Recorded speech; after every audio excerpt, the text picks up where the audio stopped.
الحمد لله نحمده ونستعينه ونؤمن به ونتوكل عليه ونعوذ بالله من شرور أنفسنا ومن سيئات أعمالنا من يهده الله فلا مضل له ومن يضلل فلا هادي له وأشهد أن لا إله إلا الله وحده لا شريك له وأشهد أن محمدا عبده ورسوله أرسله بالهدى ودين الحق ليظهره على الدين كله ولو كره المشركون يا أيها الذين آمنوا اتقوا الله حق تقاته ولا تموتن إلا وأنتم مسلمون يا أيها الناس اتقوا ربكم الذي خلقكم من نفس واحدة وخلق منها زوجها وبث منهما رجالا كثيرا ونساء واتقوا الله الذي تساءلون به والأرحام إن الله كان عليكم رقيبا يا أيها الذين آمنوا اتقوا الله وقولوا قولا سديدا يصلح لكم أعمالكم ويغفر لكم ذنوبكم ومن يطع الله ورسوله فقد فاز فوزا عظيما أما بعد فإن خير الحديث كتاب الله وخير الهدي هدي محمد صلى الله عليه وسلم وشر الأمور محدثاتها وكل محدثة بدعة وكل بدعة ضلالة وكل ضلالة في النار أعوذ بالله السميع العليم من الشيطان الرجيم بسم الله الرحمن الرحيم وما قدر الله حق قدره والأرض جميعا قبضته يوم القيامة والسماوات مطويات بيمينه سبحانه وتعالى عما يشركون. ആദരണീയരായ സത്യവിശ്വാസികളെ, സത്യവിശ്വാസിനികളെ, അള്ളാഹുവിൻ്റെ വിധിവിലക്കുകൾ ശരിയായ രൂപത്തിൽ പഠിച്ച് മനസ്സിലാക്കുവാനും ജീവിതത്തിൻ്റെ എല്ലാ മേഖലകളിലും അവ പരമാവധി ശ്രദ്ധിച്ചുകൊണ്ട് സൂക്ഷിച്ചുകൊണ്ട് പടച്ചറബിനോട് നന്ദിയുള്ളവരായി ജീവിക്കാൻ ശ്രമിക്കണമെന്ന് സ്വന്തത്തോടെന്ന പോലെ ഞങ്ങൾ ഓരോരുത്തരോടും ആമുഖമായി ഓർമ്മപ്പെടുത്തുകയാണ്, വസിയ്യത്ത് ചെയ്യുകയാണ്.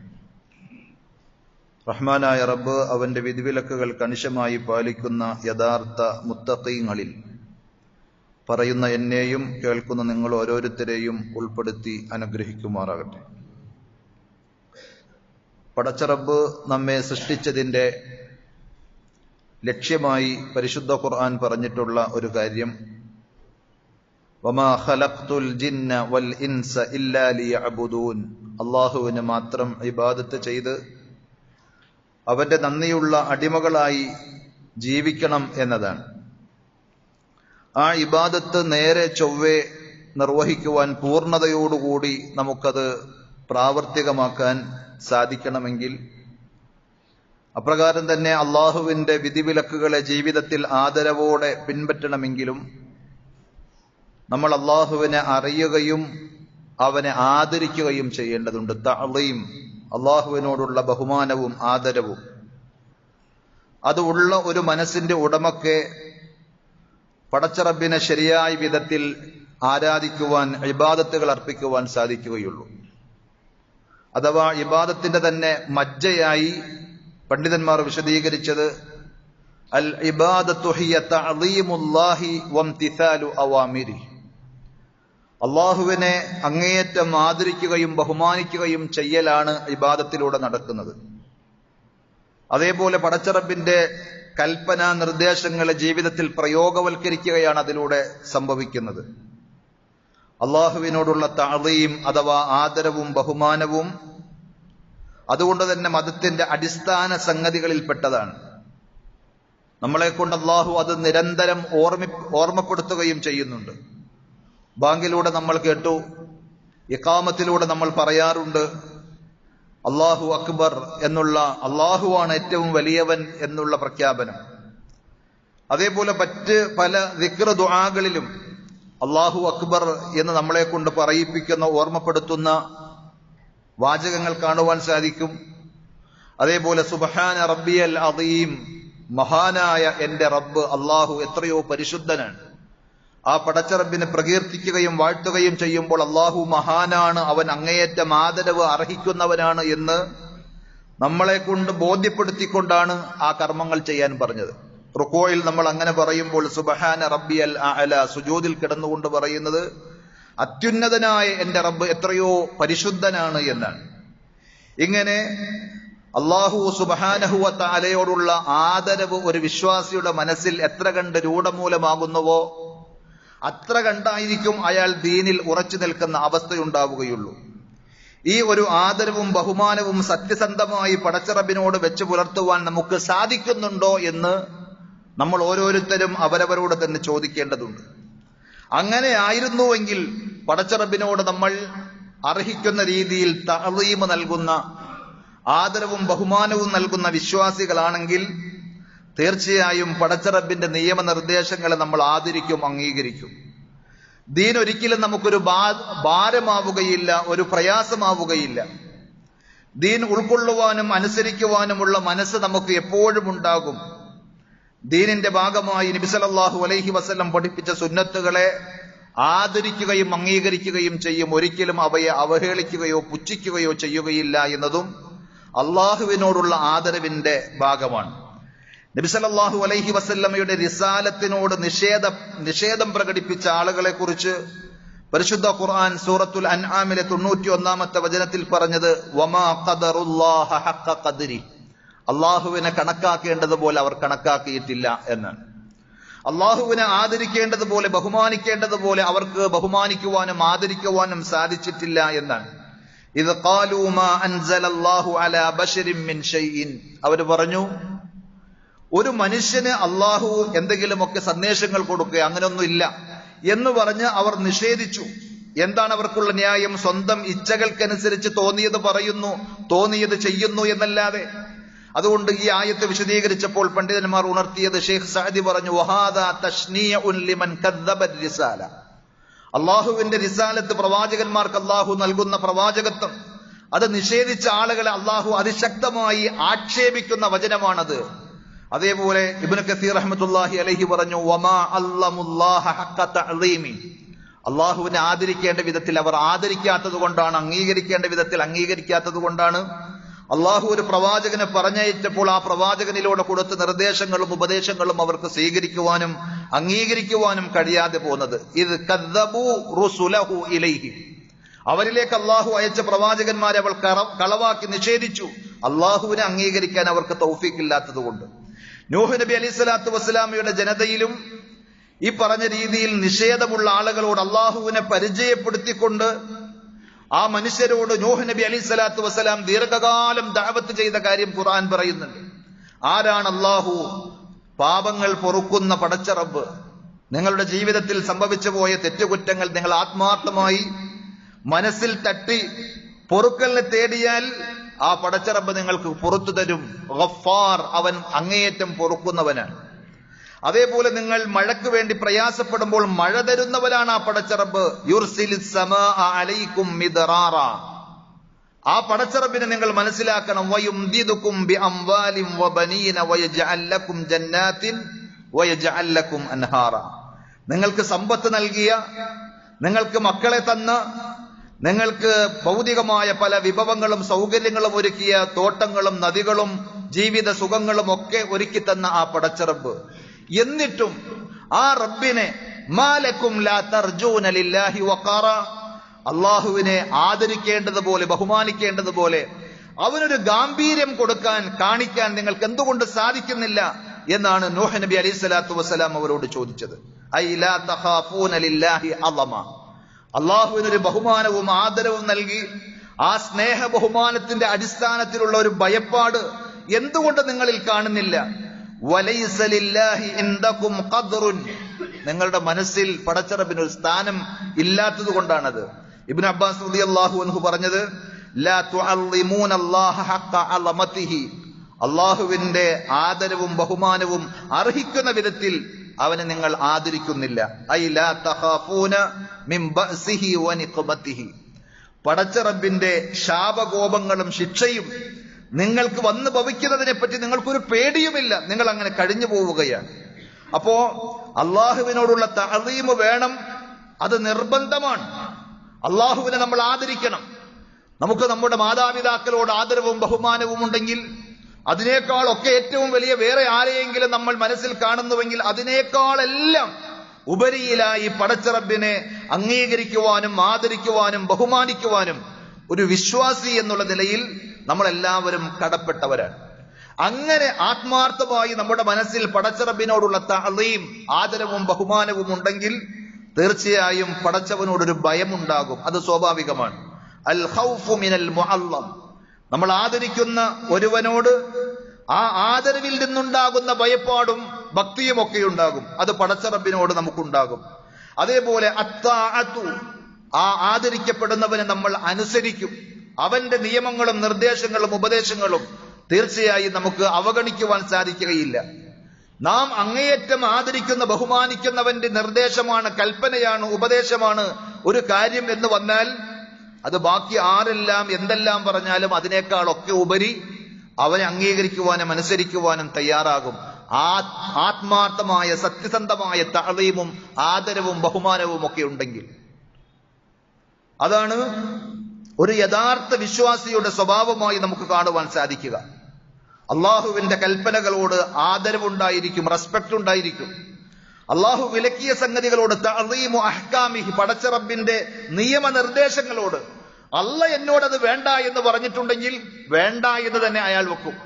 അല്ല എന്നോടത് ചെയ്യണമെന്നാണ് കൽപ്പിച്ചതെങ്കിൽ ബാക്കി ആരെല്ലാം എന്നെ എതിർത്താലും ഞാൻ എന്റെ റബ്ബിനോടാണ് ഏറ്റവും കടപ്പെട്ടത്.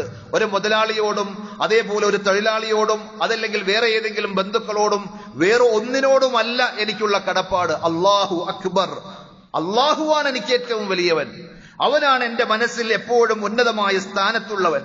അവന് മറികടന്ന് അവന്റെ ഉപദേശ നിർദ്ദേശങ്ങളെ ലംഘിച്ചുകൊണ്ട് വയലേറ്റ് ചെയ്തുകൊണ്ട് ഒന്നും എന്റെ ജീവിതത്തിൽ ഉണ്ടാവുകയില്ല എന്നതാണ്, അല്ലെങ്കിൽ എന്നതായിരിക്കണം ഒരു യഥാർത്ഥ വിശ്വാസിയുടെ പോളിസി. ഇബാദത്തുകൾ ശ്രദ്ധയോടെ ഭക്തിയോടെ നിർവഹിക്കുവാൻ അവർക്ക് സാധിക്കും. സലഫുസാലിഹീങ്ങളുടെ ചരിത്രം അതാണ്. അവരുടെ ഇബാദത്തുകളെ സംബന്ധിച്ച് പറയുന്നത് കേട്ട് കഴിഞ്ഞാൽ, അവരുടെ സൂക്ഷ്മതയെ സംബന്ധിച്ച് വിശദീകരിക്കുന്നത് നമ്മൾ വായിച്ചു കഴിഞ്ഞാൽ നമ്മൾ അത്ഭുതപ്പെട്ടു പോകും. നിസ്കാരത്തിലേക്ക് നിന്ന് കഴിഞ്ഞാൽ പരിസരത്തുള്ള ഒന്നും, അവിടെ ശബ്ദകോലാഹലങ്ങളും ചിലപ്പോൾ ബിൽഡിങ്ങിന്റെ ഒരു ഭാഗം തന്നെ അടർന്നു വീണാലും അവരവസാനം സലാം വീട്ടിട്ട് ചോദിക്കും എന്താ അവിടെ സംഭവം എന്ന് ചോദിക്കുന്ന രീതിയിലേക്ക്, അഥവാ പരിസരങ്ങളിൽ നിന്നൊക്കെ മാറി അള്ളാഹുവിലേക്ക് അങ്ങ് അവരുടെ മനസ്സ് കൊടുക്കുവാൻ തയ്യാറാകുന്ന വിധത്തിൽ അങ്ങേയറ്റം ആദരവോടുകൂടി ബഹുമാനത്തോടുകൂടി പടച്ചറബിനെ അവർ ആദരിക്കുകയും അംഗീകരിക്കുകയും ചെയ്തു. നമുക്കൊന്നും സങ്കല്പിക്കുവാൻ പോലും പറ്റാത്ത പല സംഗതികളും കെട്ടുകഥയാണ് എന്ന് നമ്മൾ തോന്നിപ്പോകുമാറ് അത്ഭുതങ്ങൾ സ്വഹാബത്തിന്റെ സലഫുകളുടെ ജീവിതത്തിൽ ഉണ്ടായിട്ടുണ്ട്. അള്ളാഹുവിനോടുള്ള ബഹുമാനത്തിന്റെയും ആദരവിന്റെയും ഭാഗമായി. അപ്പൊ അള്ളാഹുവിനെ ആദരിക്കുന്ന വ്യക്തിയാണെങ്കിൽ അള്ളാഹുവിനോട് ഭയപ്പാടുണ്ടാകും, അള്ളാഹുവിന്റെ കൽപ്പനകൾ അനുസരിക്കും, അള്ളാഹുവിന്റെ നിയമനിർദ്ദേശങ്ങളെ ബഹുമാനിക്കും, അള്ളാഹു ആദരിച്ചവയെയും ആദരിക്കും. വമൻ യുഅല്ലിം ശആഇറല്ലാഹി ഫഇന്നഹാ മിൻ തഖ്വൽ ഖുലൂബ്.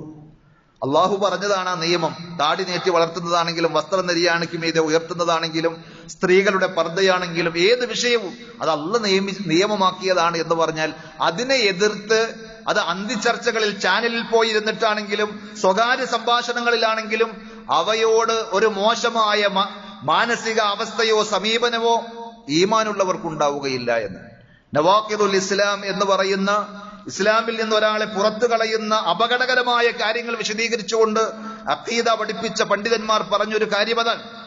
അള്ളാഹുവിന്റെ നിയമനിർദ്ദേശങ്ങളോട് പുച്ഛം തോന്നുന്ന, പരിഹാസം തോന്നുന്ന, അതിനെ അപഹസിക്കുകയും വിമർശിക്കുകയും ചെയ്യുന്ന മനസ്സ് ആർക്കെങ്കിലും ഉണ്ടോ? അയാൾ വിശ്വാസികളുടെ കൂട്ടത്തിലല്ല. പേരുകൊണ്ടൊരു പക്ഷേ റേഷൻ കാർഡിലും ഐഡന്റിറ്റി കാർഡിലും ഒക്കെ ഇസ്ലാമും മുസ്ലിമും എന്നുമൊക്കെ രേഖപ്പെടുത്തിയാലും അള്ളാഹുവിന്റെ കണക്കിൽ അയാൾ ഇസ്ലാമിക വൃത്തത്തിന് പുറത്തായിരിക്കുമെന്നാണ്. അള്ളാഹു നമ്മെ എല്ലാവരെയും കാത്തുരക്ഷിക്കുമാറാകട്ടെ. അള്ളാഹു ആദരിച്ചവയെ ആദരിക്കണം.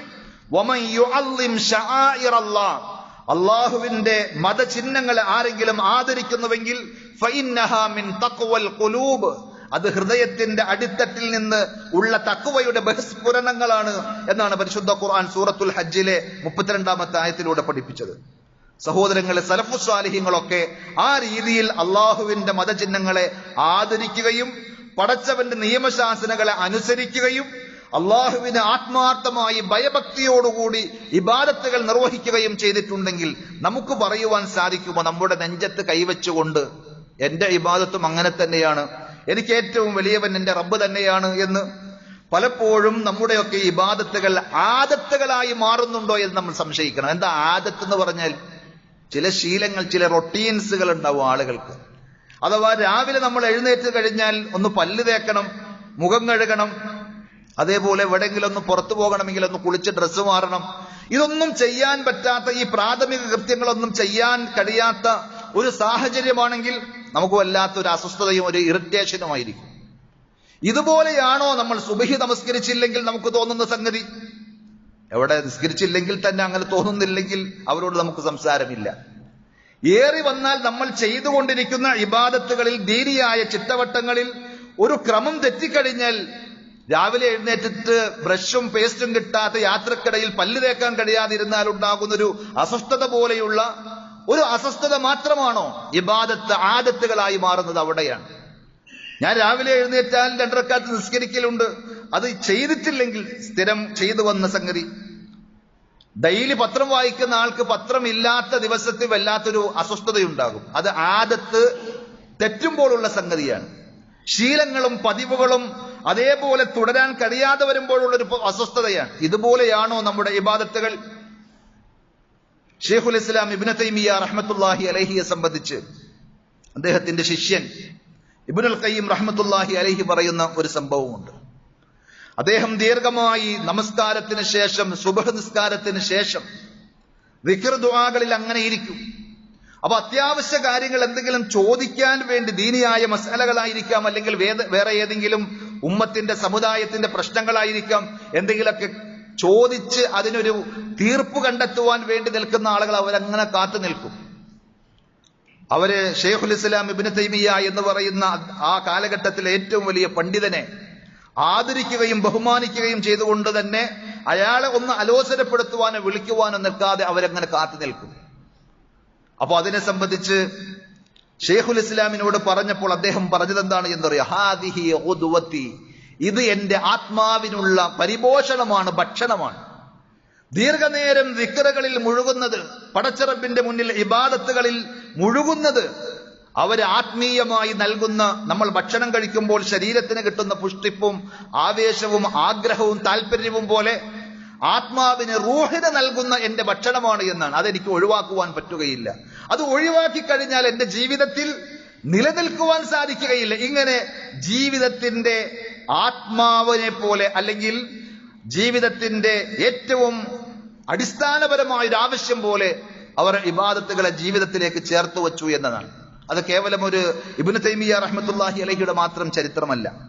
നമ്മുടെ മനസ്സിലും നമ്മുടെ പ്രവൃത്തികളിലും പടച്ചറബിനോടുള്ള തഅ്ളീം, ആദരവ് ഉണ്ടാകണമെങ്കിൽ, അങ്ങനെ ശരിയായ രൂപത്തിൽ ഇബാദത്തുകൾ ചെയ്ത് നമുക്കും അവരെ പോലെ ആയിത്തീരണമെങ്കിൽ, അള്ളാഹുവിന്റെ നിയമശാസനകൾ അനുസരിച്ച് അവന് വഴിപ്പെട്ട് ജീവിച്ച് ഒരു യഥാർത്ഥ മുഅ്മിനായി, മുത്തഖിയായി, അള്ളാഹു ഇഷ്ടപ്പെടുന്ന കോലത്തിൽ ഈ ലോകത്ത് നിന്ന് മരിച്ചു പിരിയണമെന്നാണ് ആഗ്രഹിക്കുന്നതെങ്കിൽ, സഹോദരങ്ങളെ, നമുക്കെല്ലാവർക്കും അള്ളാഹു അതിനുള്ള തൗഫീഖ് പ്രദാനം ചെയ്യുമാറാകട്ടെ.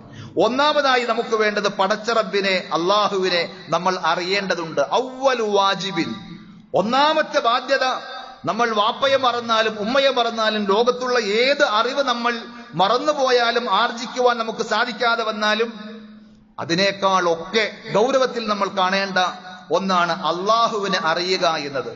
അള്ളാഹുവിന്റെ ഖുദ്റത്ത്, അവന്റെ ശക്തി മാഹാത്മ്യങ്ങൾ, അവന്റെ നിഅമത്തുകൾ, പടച്ചിറപ്പ് നമുക്ക് ചെയ്തു തന്നിട്ടുള്ള അനുഗ്രഹങ്ങൾ, സർവശക്തനായ അള്ളാഹു, പരമകാരുണ്യകനായ പടച്ചിറപ്പ്, ആ അള്ളാഹുവിനെ നമ്മൾ അറിയുമ്പോൾ തീർച്ചയായും നമ്മുടെ മനസ്സിൽ വല്ലാത്ത ആദരവും സ്നേഹവും ബഹുമാനവും ഒക്കെ പടച്ചിറപ്പിനോടുണ്ടാകും, പടച്ചിറപ്പിന്റെ നിയമശാസനകളോടുണ്ടാകും. നമ്മളൊക്കെ ഉപയോഗിക്കുന്ന ഒരു വെള്ളത്തെക്കുറിച്ച് മാത്രം ഒന്ന് ആലോചിച്ചു നോക്കൂ. അത്ഭുതമല്ല സത്യത്തിൽ? നമ്മൾ യഥേഷ്ടം കുടിക്കുകയും കുളിക്കുവാനും നനക്കുവാനും ഒക്കെ ഉപയോഗിക്കുന്ന വെള്ളം നമുക്ക് എത്രമാത്രം അറിവും അതേപോലെ വിജ്ഞാനങ്ങളും സ്വായത്തമാക്കാൻ സാധിച്ചിട്ടുണ്ട്. പക്ഷേ ആ വെള്ളത്തെക്കുറിച്ച് നമ്മൾ അല്പസമയം ഒന്ന് ആലോചിച്ചാൽ തന്നെ തീർച്ചയായും സുബ്ഹാനല്ലാഹ്, അൽഹംദുലില്ലാഹ്, ലാ ഇലാഹ ഇല്ലല്ലാഹ്, അല്ലാഹു അക്ബർ എന്ന എല്ലാ ദിക്റുകളും പറഞ്ഞ് സുജൂദിൽ വീഴാൻ അത് മാത്രം മതിയാകും. വെള്ളത്തിന്റെ രാസഘടന വിദ്യാർത്ഥികളായിരിക്കെ തന്നെ നമ്മളൊക്കെ പഠിച്ചിട്ടുണ്ട്. H2O, 2 ഹൈഡ്രജൻ തന്മാത്രയും ഒരു ഓക്സിജൻ തന്മാത്രയും കൂടിച്ചേർന്നതാണ് വെള്ളം എന്ന് പറയുമ്പോൾ ഹൈഡ്രജന്റെ പ്രത്യേകത എന്താണ്? അതും നമ്മൾ പഠിച്ചിട്ടുണ്ട്. സ്വയം കത്തുന്ന മൂലകമാണ് ഹൈഡ്രജൻ. ഓക്സിജൻ ആകട്ടെ മറ്റൊന്നിനെ കത്താൻ സഹായിക്കുന്ന മൂലകമാണ്. ഓക്സിജൻ ഇല്ലാത്ത സമയത്ത് തീ കെട്ടുപോകുന്ന പരീക്ഷണങ്ങൾ ക്ലാസ് റൂമിൽ വെച്ച് തന്നെ നമ്മൾ കാണുകയും പഠിക്കുകയും ഒക്കെ ചെയ്ത സംഗതിയാണ്. പക്ഷെ എപ്പോഴെങ്കിലും ചിന്തിച്ചിട്ടുണ്ടോ, നാം കുടിക്കുന്ന വെള്ളം 2 മൂലകങ്ങളുടെ സ്വഭാവം എന്താണ്? സ്വയം കത്തിക്കൊണ്ടിരിക്കുന്ന സ്വഭാവമാണെങ്കിൽ മറ്റൊന്നിനെ കത്താൻ സഹായിക്കുന്ന ഓക്സിജനും കൂടി ചേരുമ്പോൾ ഉഗ്രശേഷിയുള്ള ഒരു ബോംബോ അല്ലെങ്കിൽ സ്ഫോടനാത്മകമായ ആളിക്കത്തുന്ന ഏതെങ്കിലും ഒന്നല്ലേ ആകേണ്ടിയിരുന്നത്? പക്ഷെ ആളിക്കത്തുന്ന തീ കെടുത്തുവാൻ പറ്റുന്ന രീതിയിൽ ആ വെള്ളത്തിന് ആ കഴിവും ശേഷിയും നൽകിയവൻ ആരാണ്? അവിടെയാണ് സുബ്ഹാനല്ലാഹ്, അല്ലാഹു അക്ബർ എന്ന് പഠിച്ചുകൊണ്ട് മനസ്സിൽ തട്ടിക്കൊണ്ട് ഒരു ശാസ്ത്ര വിദ്യാർത്ഥിക്ക് റബ്ബിന്റെ മുന്നിൽ സുജൂദ് ചെയ്യുവാൻ സാധിക്കുന്നത്. ആ വെള്ളത്തെക്കുറിച്ച് നമ്മൾ ആലോചിക്കുമ്പോൾ ആ വെള്ളത്തിന്റെ വ്യത്യസ്തങ്ങളായ അവസ്ഥയെക്കുറിച്ച് ഖുർആൻ പറഞ്ഞു തരുന്ന ആയത്തുകളിലൂടെ, ഒരു പരീക്ഷണ നിരീക്ഷണങ്ങളിലൂടെ, പഠന മനനങ്ങളിലൂടെ മുന്നേറുവാൻ സാധിക്കുകയാണെങ്കിൽ ആ ശാസ്ത്രം പഠിച്ചതിന്റെ പേരിൽ ഒരു വിശ്വാസിയും നിരീശ്വരവാദിയോ നിർമ്മതവാദിയോ ഒന്നുമാവുകയില്ല, നാസ്തികനാവുകയില്ല. മറിച്ച് മതമുള്ളവനായി, മതത്തിന്റെ ഒന്നാമത്തെ മെമ്പറായവൻ മാറും. മാത്രമല്ല, നഗ്ന നേത്രങ്ങൾ കൊണ്ട് നമുക്കാർക്കും കാണാൻ കഴിയാത്ത ഒരു ബീജഗണത്തിൽ നിന്നാണ് നമ്മളാകുന്ന ഓരോരുത്തരും സൃഷ്ടിക്കപ്പെട്ടത് എന്ന് നമ്മൾ തിരിച്ചറിയുമ്പോൾ, സഹോദരങ്ങളെ, അത്ഭുതങ്ങളിൽ അത്ഭുതമല്ലേ വാസ്തവത്തിൽ പടച്ചിറപ്പ് നമുക്ക് ഇവിടെ സംവിധാനിച്ച സംവിധാനങ്ങൾ? നമ്മുടെ കണ്ണും കാതും തലച്ചോറും ബ്ലഡ് സർക്കുലേഷനും എല്ലാം ഈ കാണുന്ന ചെറിയ ശരീരത്തിൽ നടക്കുന്ന മഹാത്ഭുതങ്ങളാണ്. ഇങ്ങനെ പടച്ചിറപ്പിനെ അറിയുവാൻ നമുക്ക് സാധിച്ചാൽ ഖുർആൻ ചോദിച്ചതുപോലെ അലൈസ ദാലിക ബിഖാദിരിൻ അലാ അൻ യുഹിയൽ മൗത, നിങ്ങൾ മരിച്ചു പോയി കഴിഞ്ഞാൽ നിങ്ങളെ വീണ്ടും ജീവിപ്പിക്കുവാൻ കഴിവുള്ളവനല്ലേ ആ പടച്ചിറപ്പ്? തീർച്ചയായും വിശ്വാസികൾ പറയും, പഠിച്ചവർ പറയും, അഹന്തയില്ലാത്ത മനസ്സിന്റെ ഉടമകളാണെങ്കിൽ പറയും, ബലാ, തീർച്ചയായും എന്റെ റബ്ബ് കഴിവുള്ളവനാണ്. എന്നെ ആദ്യം സൃഷ്ടിച്ചവനാണെങ്കിൽ വീണ്ടും എന്നെ സൃഷ്ടിക്കുവാൻ അവന് സാധിക്കും എന്ന് ഉറക്കെ ഉറക്കെ പറയും. അലൈസ ദാലിക ബിഖാദിരിൻ അലാ അൻ യുഹിയൽ മൗത എന്ന ഖുർആനിന്റെ അർത്ഥഗർഭമായ ചോദ്യത്തിന് മുന്നിൽ അവർ ശിരസ് നമിച്ച് സുജൂദിൽ കിടക്കും. അതേപോലെ തന്നെ സഹോദരങ്ങളെ, റബ്ബിനോടുള്ള ബഹുമാനവും ആദരവും സ്നേഹവും നമ്മുടെ മനസ്സിൽ വർദ്ധിക്കണമെങ്കിൽ, ഒരു യഥാർത്ഥ മുഅ്മിനായി മാറണമെങ്കിൽ നമുക്ക് പറ്റുന്ന രണ്ടാമത്തെ ഒരു സഹായകരമായ സംഗതിയാണ് അള്ളാഹുവിന്റെ സൃഷ്ടികളെ കുറിച്ച് പഠിക്കുക എന്നത്. ആ സൃഷ്ടികളെ സംബന്ധിച്ച് ചിന്തിച്ച് ഉൾക്കൊണ്ട് മനസ്സിലാക്കി കഴിഞ്ഞാൽ തീർച്ചയായും നിഷേധിയാവുകയില്ല, ധിക്കാരിയും അഹങ്കാരിയുമാവുകയില്ല. ഖുർആൻ പറഞ്ഞു, ഖലഖസ് സമാവാതി ബിഗൈരി അമദിൻ തറൗനഹാ, നിങ്ങൾക്ക് കാണുവാൻ പറ്റുന്ന വിധത്തിലല്ലാത്ത തൂണുകളിലൂടെ അള്ളാഹു ആകാശത്തെ അങ്ങനെ താങ്ങി നിർത്തിയിരിക്കുകയാണ്. ആകാശങ്ങളെ സൃഷ്ടിച്ച അള്ളാഹു, വഅൽഖാ ഫിൽ അർളി റവാസിയ അൻ തമീദ ബിക്കും, ഭൂമി നിങ്ങളെ കൊണ്ട് ഇളകി പ്രയാസങ്ങളില്ലാതിരിക്കാൻ ഭൂമിയിൽ ശക്തമായ ആണികളെ അഥവാ പർവ്വതങ്ങളെ സ്ഥാപിച്ചവൻ. വബസ്സ ഫീഹാ മിൻ കുല്ലി ദാബ്ബ, ആ ഭൂമിയിൽ എല്ലാവിധ ജന്തുക്കളെയും ജീവികളെയും വ്യാപിപ്പിച്ചവൻ അല്ലാഹു. വഅൻസൽനാ മിനസ് സമാഇ മാഅ, വാനലോകത്ത് നിന്ന് ഉപരിലോകത്ത് നിന്ന് വെള്ളം വർഷിപ്പിച്ചു തന്ന ഇറക്കി തന്ന അല്ലാഹു. ഫഅംബത്നാ ഫീഹാ മിൻ കുല്ലി സൗജിൻ കരീം. എന്നിട്ട് എല്ലാവിധത്തിലുള്ള ഇണകളെയും ജോഡികളെയും ആ വെള്ളത്തിലൂടെ സസ്യങ്ങളിലൂടെ നിങ്ങൾക്ക് വേണ്ടി ഉൽപ്പാദിപ്പിച്ചു തന്ന അള്ളാഹു. എന്നിട്ട് അള്ളാഹു ചോദിക്കുന്ന ഒരു ചോദ്യമുണ്ട്. എന്താണത്? ഇതെല്ലാം എന്റെ സൃഷ്ടികളാണ്. ഫഅറൂനി മാദാ ഖലഖല്ലദീന മിൻ ദൂനി. പടച്ചറബല്ലാത്ത ആരെങ്കിലും എന്തെങ്കിലും പടച്ചത് നിങ്ങൾക്ക് കാണിക്കുവാനുണ്ടെങ്കിൽ ഒന്ന് കാണിച്ചു തരൂ. അപ്പൊ അള്ളാഹു സൃഷ്ടിച്ച ആ സൃഷ്ടികളെ സംബന്ധിച്ച് പറയുമ്പോൾ ഞാൻ നേരത്തെ പറഞ്ഞു, പഠിച്ച് മനസ്സിലാക്കി ഉൾക്കൊണ്ടുകൊണ്ടൊന്ന് ചിന്തിക്കുവാൻ നമ്മൾ തയ്യാറായാൽ, മുസ്ലിങ്ങളായ ആളുകൾ പറഞ്ഞതല്ല ഞാൻ പറയുന്നത്, ശാസ്ത്രലോകത്ത് മതത്തിന്റെ ചർച്ചകൾക്കപ്പുറം സത്യസന്ധമായി കാര്യങ്ങൾ വിശദീകരിക്കുന്ന ആളുകളുടെ എഴുത്തുകളും പ്രഭാഷണങ്ങളും നമ്മൾ ശ്രദ്ധിച്ചാൽ കാണുവാൻ സാധിക്കും, നാം വസിക്കുന്ന ഭൂമിക്ക് ഏകദേശം 44,000 കിലോമീറ്റർ വ്യാസമുണ്ട്, ചുറ്റളവുണ്ട് എന്ന്. 44,000 കിലോമീറ്റർ എങ്കിൽ സൂര്യന് 44 ലക്ഷം കിലോമീറ്റർ വ്യാപ്തിയുണ്ട് എന്ന് പറയുമ്പോൾ ഭൂമിയുടെ 110 ഇരട്ടി വലിപ്പമുണ്ട് നാം കാണുന്ന സൂര്യന്. അതിനേക്കാൾ എത്രയോ ഇരട്ടി വലിപ്പമുണ്ട് നമ്മുടെ കണ്ണിൽ ചെറുതായി മാത്രം തോന്നുന്ന ഓരോ നക്ഷത്രത്തിനും. പക്ഷേ അങ്ങനെ ഭൂമിയും സൂര്യനും ചന്ദ്രനും നക്ഷത്രങ്ങളും അടങ്ങുന്ന ആ ഒരു ഗാലക്സി എന്ന് പറയുന്നത്, സൗരയൂഥം എന്ന് പറയുന്നത് എത്രമാത്രം വലിപ്പവും വിശാലവുമായിരിക്കും. നമ്മുടെ ഭൂമിയിൽ നിന്ന് സൂര്യനിലേക്കുള്ള അകലം അവർ പറയുന്നത് ഏകദേശം 15 കോടി കിലോമീറ്റർ ഉണ്ട് എന്നാണ്. സുബ്ഹാനല്ലാഹ്. ഭൂമിയിൽ നിന്ന് സൂര്യനിലേക്കൊന്ന് യാത്ര ചെയ്യണമെങ്കിൽ 15 കോടി കിലോമീറ്റർ സഞ്ചരിച്ചിട്ട് വേണം അവിടെ എത്താൻ. അങ്ങനെയുള്ള കേവലം ഒരു നക്ഷത്രമോ ഒരു സൂര്യനോ ഒരു ചന്ദ്രനോ അല്ല, കോടിക്കണക്കിന് സൂര്യന്മാർ, ചന്ദ്രന്മാർ, നക്ഷത്രങ്ങൾ ഉണ്ട് എന്ന് പറയുമ്പോൾ അള്ളാഹുവിന്റെ സൃഷ്ടികൾ ഫഅറൂനി മാദാ ഖലഖല്ലദീന മിൻ ദൂനി. പടച്ച റബ്ബ് സൃഷ്ടിച്ച ഈ സംവിധാനങ്ങളൊക്കെ ഇവിടെ ഉണ്ടാകുമ്പോൾ ഇതല്ലാത്ത റബ്ബ് അല്ലാത്ത അള്ളയല്ലാത്ത ആരെങ്കിലും പടച്ച എന്തെങ്കിലും ഉണ്ടോ എന്ന അള്ളാഹുവിന്റെ ചോദ്യം എത്രമാത്രം ശക്തമാണ്. സൂര്യനും ചന്ദ്രനും ഭൂമിയും അടങ്ങുന്ന ഈ ഗാലക്സി 10,000 കോടി നക്ഷത്രങ്ങൾ ഉണ്ട് എന്ന് പറയുമ്പോൾ, അത് മാത്രമല്ല അങ്ങനെ കോടിക്കണക്കിലുള്ള ഗാലക്സികൾ വേറെയുണ്ട് എന്ന് പറയുമ്പോൾ, ഈ യൂണിവേഴ്സ് എന്ന് പറയുന്ന, പ്രപഞ്ചം എന്ന് പറയുന്ന അത്ഭുത പ്രതിഭാസത്തിന്റെ ഒരു സങ്കല്പം നമ്മുടെ ഒന്നും തലച്ചോറിൽ ഉൾക്കൊള്ളുവാൻ പോലും പറ്റാത്ത വിശാലമായ അത്ഭുതങ്ങളാണെന്ന് തിരിച്ചറിയുമ്പോൾ ആർക്കാണ് സുബ്ഹാനല്ലാഹ് എന്ന് പറയാൻ സാധിക്കാതെ വരുന്നത്? അല്ലാഹു അക്ബർ എന്ന് പറയാൻ കഴിയാതെ വരുന്നത്? അലൈസ ദാലിക ബിഖാദിരിൻ അലാ അൻ യുഹ്യിയൽ മൗത. ആ പടച്ച റബ്ബ് എന്നെയും നിങ്ങളെയും മരിപ്പിച്ചതിന് ശേഷം വീണ്ടും ജീവിപ്പിക്കും എന്ന് പറഞ്ഞാൽ ആ റബ്ബിന് അങ്ങനെയൊന്നും കഴിയില്ല എന്ന് ആർക്ക് പറയാൻ സാധിക്കും? ഖുർആൻ ആവർത്തിച്ച് ചോദിക്കുകയാണ്.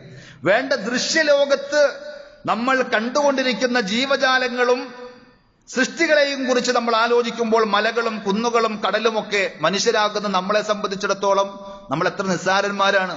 നമ്മുടെ എത്രയോ വലിപ്പമുള്ള ജീവജാലങ്ങളുണ്ട്, ശക്തിയുള്ള ജീവികളുണ്ട്. ഉയരമുള്ള മലകളും വിശാലമായി പരന്നു കിടക്കുന്ന കടലും സമുദ്രവും അതേപോലെ തന്നെ ആകാശവും ഒക്കെ കാണുമ്പോൾ നാം എത്ര നിസ്സാരനാണ് എന്നല്ല നമ്മൾ തിരിച്ചറിയേണ്ടത്. എന്നാൽ നമുക്ക് കാണാൻ കഴിയാത്ത അത്ഭുതകരമായ നിരവധി അനവധി സൃഷ്ടികളെ സംബന്ധിച്ച് റസൂലുള്ളാഹി സ്വല്ലല്ലാഹു അലൈഹി വസല്ലം നമുക്ക് പഠിപ്പിച്ചു തന്നിട്ടുണ്ട്. മലക്കുകളെ പോലെ അള്ളാഹുവിന്റെ മലായികത്തിനെ സംബന്ധിച്ച് നമുക്ക് കാണാൻ കഴിയില്ല. നമുക്ക് അവരെ സംബന്ധിച്ച് റസൂലുള്ളാഹി സ്വല്ലല്ലാഹു അലൈഹി വസല്ലം പഠിപ്പിച്ചു തന്നതും പറഞ്ഞു തന്നതേ അറിയാൻ പറ്റുള്ളൂ. അതേപോലെ തന്നെ അള്ളാഹുവിന്റെ അർശിനെ സംബന്ധിച്ച്, കുർസിയിനെ സംബന്ധിച്ച് ഒക്കെ നബി സല്ലല്ലാഹു അലൈഹി വസല്ലം വിശദീകരിച്ച അത്ഭുതകരമായ വിവരണങ്ങൾ കേട്ടാൽ വിശ്വാസികൾക്കത് ഉൾക്കൊള്ളുവാനും അള്ളാഹുവിനോടുള്ള ബഹുമാനവും ആദരവും ദീനിനോടുള്ള മഹത്വവും ഒക്കെ അവരുടെ മനസ്സിൽ ശക്തമാകും. റസൂലുള്ളാഹി സ്വല്ലല്ലാഹു അലൈഹി വസല്ലം പറഞ്ഞു തന്ന അത്ഭുതകരമായൊരു സംഗതി, നബി സല്ലല്ലാഹു അലൈഹി വസല്ലം പറഞ്ഞു തന്ന ഒരൊറ്റ ഹദീസ്, വിശാലമായി വിശദമായി പലതും അതിലേക്ക് നമുക്ക് ചേർത്ത് വെക്കുവാനുണ്ടെങ്കിലും, ഉദിന ലീ അൻ ഉഹദ്ദിസ അൻ മലകിൻ മിൻ മലായികത്തില്ലാഹി മിൻ ഹമലത്തിൽ അർശ്. അള്ളാഹുവിന്റെ അസംഖ്യം മലക്കുകളുടെ കൂട്ടത്തിൽ ഒരു മലക്കിനെ സംബന്ധിച്ച് നിങ്ങൾക്ക് പറഞ്ഞു തരാൻ എന്നോട് നിർദ്ദേശമുണ്ട്, എനിക്ക് അനുവാദമുണ്ട്. എന്താണ് ആ മലക്കിന്റെ പ്രത്യേകത? ആ മലക്കിന്റെ ചെറിയൊരു രൂപമാണ് നബി സല്ലല്ലാഹു അലൈഹി വസല്ലം പറയുന്നത്. ഇന്നമാ ബൈന ശഹ്മതി ഉദ്നിഹി ഇലാ ആതിഖിഹി. ചെവിക്കുറ്റി മുതൽ തോളു വരെയുള്ള, ഏകദേശം നമ്മുടെയൊക്കെ പറഞ്ഞാൽ ഒരു ചാൺ ദൂരം നമുക്ക് കോലപ്പെടുത്തുവാൻ സാധിക്കുന്ന അതിനെ സംബന്ധിച്ച് ആ മലക്കിന്റെ ശക്തിയും ആ മലക്കിന്റെ വലിപ്പവും പറഞ്ഞാൽ മസീറത്തു 700 ആമിൻ, 700 വർഷം പറന്നാൽ, സഞ്ചരിച്ചാൽ, നടന്നാൽ തീരാത്ത വഴിദൂരം. അത്രയുമുണ്ട് ഒരു ചെവി മുതൽ ഷോൾഡർ വരെയുള്ള ദൂരം ആ മലക്കിന്റെ എന്ന് പറയുമ്പോൾ ആ മലക്കിന്റെ കൈയും കാലും ഉടലുമൊക്കെ എത്രമാത്രം വലിപ്പമുള്ളതായിരിക്കും. അപ്പൊ അള്ളാഹുവിന്റെ സൃഷ്ടികളെ സംബന്ധിച്ച് പറഞ്ഞു കേൾക്കുമ്പോൾ ഇതൊക്കെ പൊട്ട കഥകളാണ് എന്നാരും ധരിക്കേണ്ടതില്ല. വിനയാന്വിതരായ ഉൾക്കൊള്ളുവാൻ സാധിക്കുന്ന ആളുകളെ സംബന്ധിച്ചിടത്തോളം വലാ യുഹീതൂന ബിശൈഇൻ മിൻ ഇൽമിഹി ഇല്ലാ ബിമാ ശാ, പടച്ചറബ് ഉദ്ദേശിക്കുന്ന അല്പം അല്ലാതെ അള്ളാഹുവിന്റെ അറിവിൽ നിന്ന് നിങ്ങൾക്കൊന്നും എത്തിപ്പിടിക്കുവാനും മനസ്സിലാക്കുവാനും സാധിച്ചിട്ടില്ല. വമാ ഊതീതും മിനൽ ഇൽമി ഇല്ലാ ഖലീല, വളരെ തുച്ഛമല്ലാതെ നിസ്സാരമായ അറിവല്ലാതെ മനുഷ്യന്മാരുടെ എല്ലാവരുടെയും അറിവ് നോക്കിയാലും വളരെ നിസ്സാരമാണ്, വളരെ കുറച്ചേ ഉള്ളൂ എന്നാണ് അള്ളാഹു പറഞ്ഞത്. ആ അള്ളാഹുവിനെ അറിയേണ്ടതുപോലെ അറിഞ്ഞാൽ, അള്ളാഹുവിനെ മനസ്സിലാക്കേണ്ടതുപോലെ മനസ്സിലാക്കി കഴിഞ്ഞാൽ ജീവിതത്തിലെ ഏത് പ്രതിസന്ധിയിലും ഏത് പ്രയാസത്തിലും ഏത് സങ്കടത്തിലും ഏത് സന്തോഷത്തിലും വേറെ എവിടേക്കും ഒരു വിശ്വാസി തിരിയുകയില്ല. ജാറങ്ങളിലേക്കും മക്ബറകളിലേക്കും റബ്ബല്ലാത്ത പലരിലേക്കും മനസ്സിനെ കൊണ്ടുപോയി സമർപ്പിച്ച് അടിമകളെ പോലെ കഴിയുന്നത് എന്തുകൊണ്ടാണ്?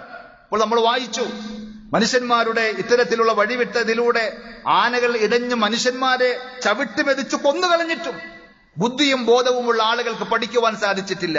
അതാണ് ഖുർആൻ പറഞ്ഞത്, വമാ ഖദറുല്ലാഹ ഹഖ ഖദരി, അല്ലാഹുവിനെ അറിയേണ്ടതുപോലെ കണക്കാക്കേണ്ടതുപോലെ അവർ കണക്കാക്കിയിട്ടില്ല. വൽ അർളു ജമീഅൻ ഖബ്ളതുഹു യൗമൽ ഖിയാമ, ഭൂമി മുഴുവനും പടച്ചറബ് അവന്റെ കയ്യിൽ ചുരുട്ടിപ്പിടിക്കും. വസ്സമാവാതു മത്വിയാതും ബിയമീനി, ആകാശങ്ങളും പടച്ചറബ് അവന്റെ കയ്യിലെടുക്കും. സുബ്ഹാനഹു വതആല അമ്മാ യുശ്രികൂൻ, അങ്ങനെ ആകാശഭൂമികളെ ചുരുട്ടി കയ്യിൽ പിടിക്കുവാൻ കഴിവുള്ള സർവശക്തനായ അള്ളാഹു, അവൻ മനുഷ്യന്മാർ ചെയ്യുന്ന എല്ലാ പങ്ക് ചേർക്കലിൽ നിന്നും എത്രയോ പരിശുദ്ധനാണ്. സുബ്ഹാനല്ലാഹ്, അതാണ് പരിശുദ്ധ ഖുർആൻ ഉണർത്തിയത്. അതുകൊണ്ട് ആ റബ്ബിനെ അറിയേണ്ടതുപോലെ അറിഞ്ഞ് ആ റബ്ബുമായി നമ്മുടെ മനസ്സ് ബന്ധിപ്പിച്ച് നമ്മുടെ എല്ലാ വിഷയത്തിലും അള്ളാഹുവിന്റെ ഗൈഡൻസ്, മാർഗനിർദ്ദേശങ്ങൾ അനുസരിച്ച് ജീവിക്കുവാൻ നമ്മൾ തയ്യാറായാൽ ദുനിയാവിലും ആഖിറത്തിലും നമുക്ക് രക്ഷയുണ്ട്, സമാധാനമുണ്ട്. അള്ളാഹു നമുക്ക് എല്ലാവർക്കും അതിനുള്ള തൗഫീഖ് പ്രദാനം ചെയ്യുമാറാകും.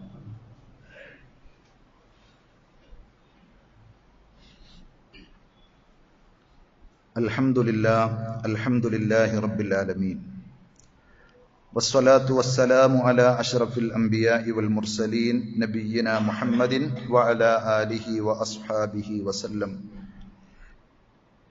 സ്നേഹമുള്ള സഹോദരന്മാരെ, സഹോദരികളെ, അള്ളാഹുവിന്റെ വിധിവിലക്കുകൾ ജീവിതത്തിന്റെ എല്ലാ മേഖലകളിലും ശ്രദ്ധിക്കണമെന്നൊരിക്കൽ കൂടി ഉണർത്തുകയാണ്.